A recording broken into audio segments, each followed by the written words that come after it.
gospel for today is often called the parable of the persistent widow. It has a reputation of being a rather difficult passage to understand. And the author of Luke begins by saying that Jesus told this parable to teach his disciples to be persistent in prayer and not lose heart. So we assume that this parable is likewise going to teach us the importance of praying and not losing heart. And it will. We just need to wrestle with the text a bit.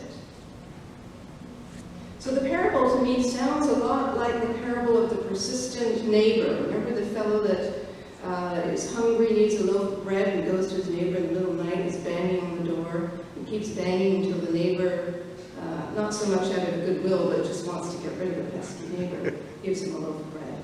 Reminds me of that. And the lesson learned there and here, we must cry to God day and night. And as long as we are faithful in prayer, God will answer. So that is a very straightforward, simple reading of the text. But such an oversimplification of this text leaves me with a slight dis-ease when I try to plug that message into my life. I stumble on imagining who the judge is in this parable. Are we supposed to see this mean man as a God figure? And if the judge is not God, then who is he? We are told this judge neither fears God nor respects people. He reminds me a little bit of Pharaoh. And if that's the case, then the widow in the parable then might be a type of Moses, a miraculous agent of liberation and justice, speaking for those who are oppressed, for the weak and the disempowered. But the parable of the judge and the widow becomes even more profound and exciting if we delve a little bit into the history behind, the historical context behind the parable. And I caution you, as we go forward, to remember that the author of the Gospel of Luke is not writing to us.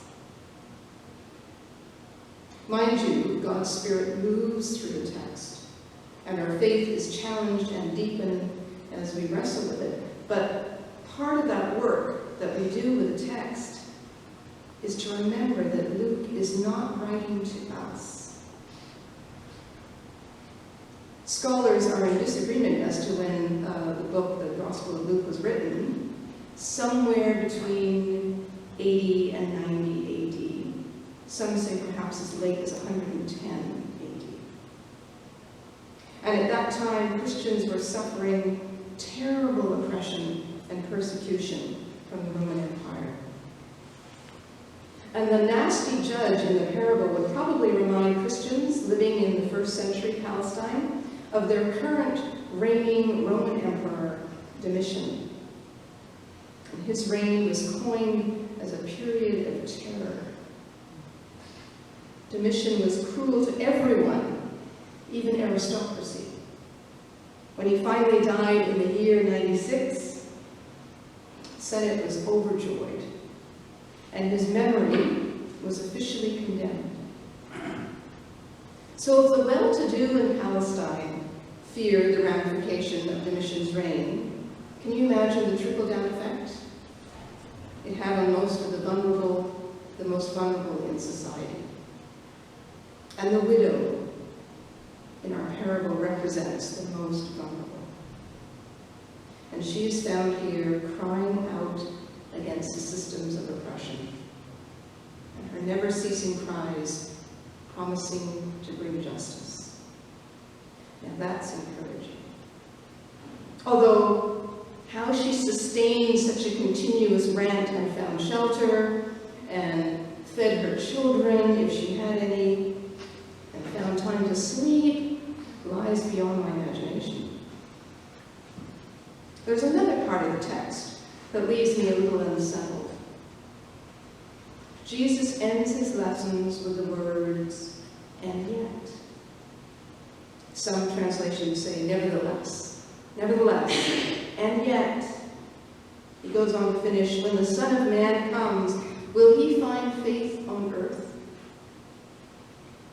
So why did Jesus have to go and say that? Jesus the pessimist?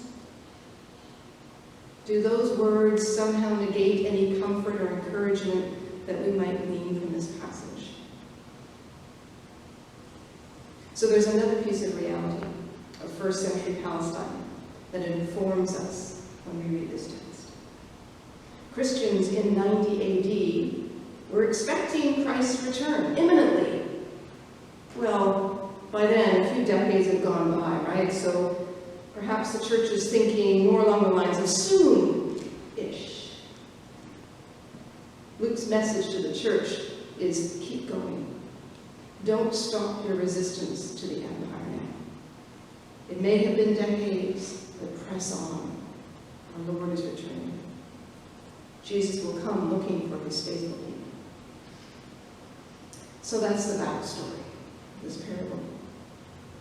But we're still left with a challenge of figuring out how this parable informs us and our faith today.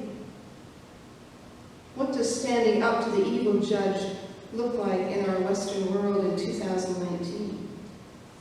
What does it mean to pray continuously and not lose heart?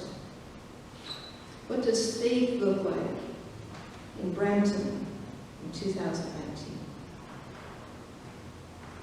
Faithfulness, ceaseless prayer, steadiness of heart, speaking up for the disenfranchised I see all around. Some days I feel that's a tall order for me. If I take these expectations seriously, as I should, I can be led down a rabbit hole of guilt, doubt, and anxiety.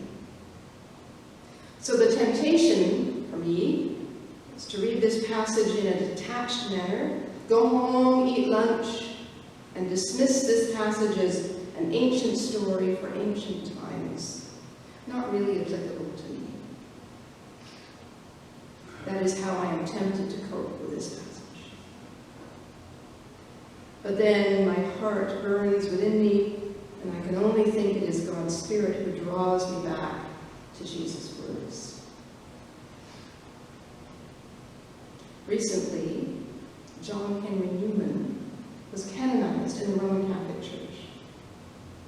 An Anglican priest living in the 19th century, converted to Roman Catholicism, and eventually made cardinal. He was considered one of the most important Christian thinkers of the modern era. And I read recently, actually this week, that he was an anxious man and engaged in lots of interior wrestling about the subject of how do I believe. Now that's my kind of saint. I wondered this week how this wise yet anxious man would have read this parable. And as I read his views of the life of the church, I found hope and encouragement. Newman wrote that the human heart speaks to the heart of God. Our affections, our longings, the longing to do something. This is our approach to God, and it is God's approach to us. What is faith? Asked Newman in a sermon, but the looking to God and thinking of him continually, holding habitual fellowship with him, that is, speaking to him in our hearts all through the day. It is, according to Newman, living in God's sight. And this longing, my friends, and doing is not an individual affair. This faith life must be shaped by a holy communion. All of us walking together, connected by that thread of desire, not connected by race or age or social or economic status. Instead, we are connected by our longing for Christ, to be touched by God, to know God and to be known. And once connected, we are empowered by the presence of Christ. And here we find a collective voice, and we are able to pray without ceasing, and to stand in solidarity with the most vulnerable, speaking out against the pharaohs and the Domitians of our current world. Our dear widow in the parable. And I want to tell you a story because the dear widow reminds me of a friend of mine who has long since passed. I worked with her at a young woman's home down in Toronto. And she was a feisty little Irish woman from Belfast. Her name was Joan Quinn. And it used to be said, and I've experienced this at Joan, if Joan gets an idea in her head, I have to back up and tell you that she came from Belfast, and she, with her efforts with a friend, used to work with women on the street, prostitutes, getting them off the street. And that's how the house was started. So if Joan gets an idea in her head that she wants your help with something, look out. Because Joan will not stop in her dear, sweet way, with a twinkle in her eye, until she has brought you to action. Joan Quinn, and our dear widow in the parable, calls for the fullness of humanity. And this faith that Jesus talks about, this praying and not losing heart, is a collective act. We invited into Christ's body through our baptism, welcomed at his table, caught up together in his presence. We are knit together through the sacraments. And to quote Cardinal Newman, the fixed forms of prayer that we say together, they still our emotions. They keep us from running down that rabbit hole of doubt and guilt. Our corporate prayer reminds us what and where we are, and lead us to that deep and unruffled love of God and humans. Together we are the persistent widow.